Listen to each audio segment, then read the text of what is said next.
folks, welcome back to Threes In. Bobo's here and ready to go. So, in a short here earlier this morning, I introduced you to a concept of smallies. No biggie, it's a smallie. Well, my definition of a smallie is a presentation less than 5 minutes. So here I go on my first smallie.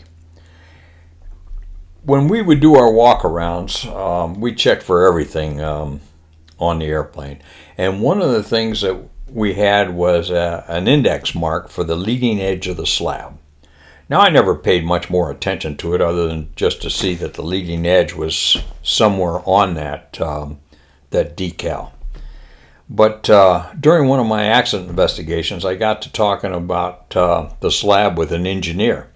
And he said, not a lot of people realize this, but he said those stickers, those decals, are put on there in accordance with a tech order. They're measured and then before they're put on there for a very specific reason. And I said, well, why is that? He said, if you'll take notice, on one side, the leading edge of the slab is biased toward the lower part of the decal, and on the other slab, it favors the upper side of the decal. Well, the decal's only maybe 5/8, 3/4 of an inch wide. I didn't pay a lot of attention to it. I just thought, I don't know what I thought, never thought about it.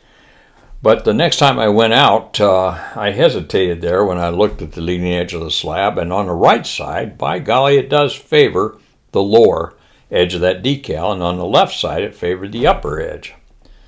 Well, he went on to explain the purpose of that was to introduce a torque system into the slab.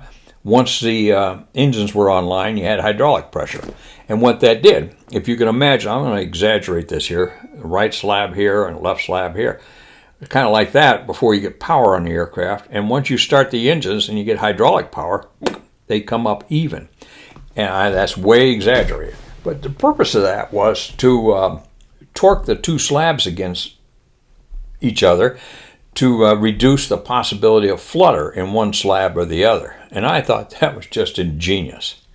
Now, do you need to know that to fly the airplane? Oh, no, there's probably tens of thousands of us that graduated without knowing it. I certainly did. But it's just a fascinating fun fact.